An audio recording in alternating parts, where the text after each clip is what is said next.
欢迎大家来到老爸的时光，把美食带进你的厨房。今天给大家做一道就是咱们小时候吃的那种用袋子包起来的老奶油蛋糕卷。虽然现在也能买到吧，但都不是小时候的味道了。但幸好老爷子是老面点师了啊，加上最近我也特别想吃这个，所以今天就分享给大家怎样做出和小时候一模一样的蛋糕卷。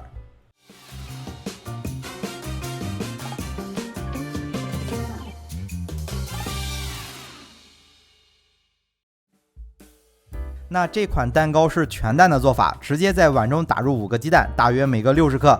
鸡蛋一般都是用常温打，除非天气特别热的时候，需要在冰箱里稍微冰一下。接下来只需要加入160克的白砂糖就可以打发了。全蛋的蛋糕打发起来时间会比较长，大概需要15分钟左右，还需要用高速持续打发，所以这种手持的打蛋器会有点累。如果是厨师机的话就方便了。经过持续的打发之后，看上去有明显纹路了，把蛋液挑起来往下流的时候纹路不易消失，就算打发好了。这5个鸡蛋打发完，盆里都快满了。如果用这种手持打蛋器的话，5个鸡蛋已经算是极限了。那接下来再加入160克的中筋粉，就是家里做包子馒头最长的面粉就行。如果有做蛋糕用的低筋粉会更好。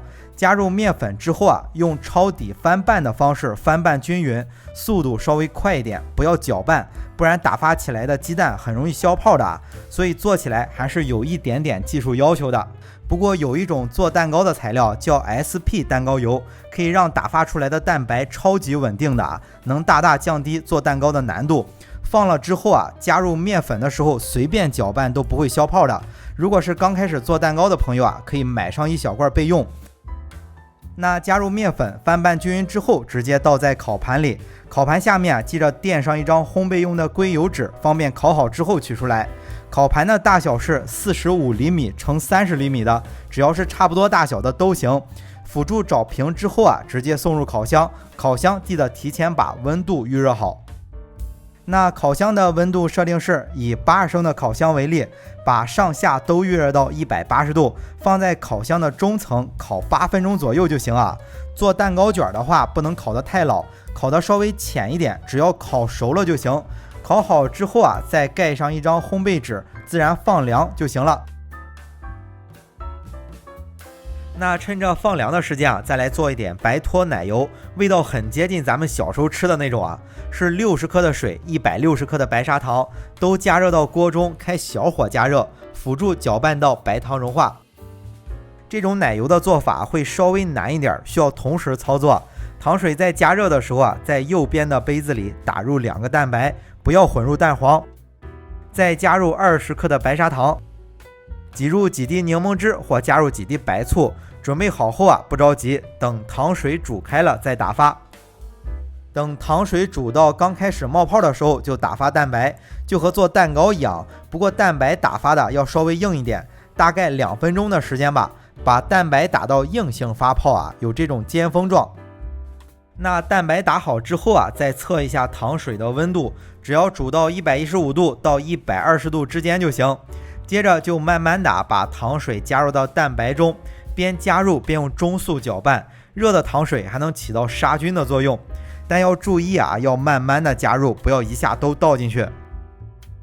那加入完糖水就转到高速一直搅拌直到温度降下来，所以做起来也是挺麻烦的。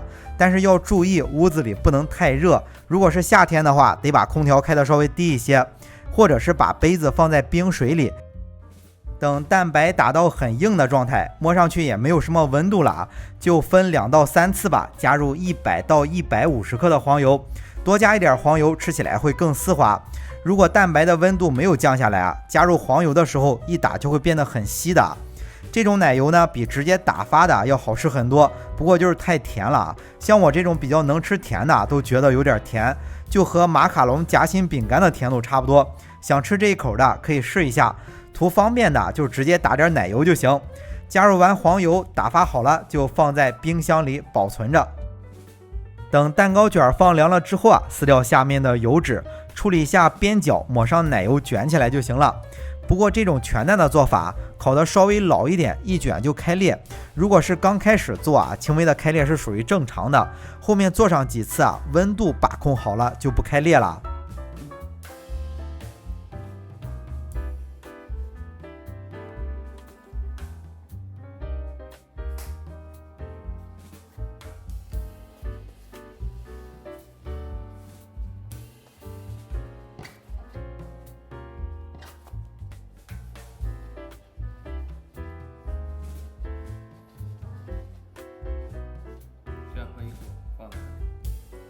卷起来之后定型15分钟，定型好了切一下，两侧抹上奶油。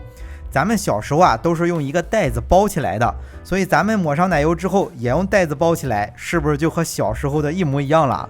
这种全蛋的做法吃起来会有点干，口感也和小时候的一模一样这才是咱们小时候正儿八经吃的老奶油蛋糕卷。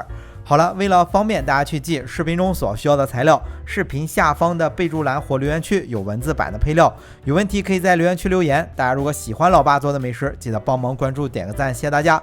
那今天的这期美食到这里也就结束了也祝大家生活愉快。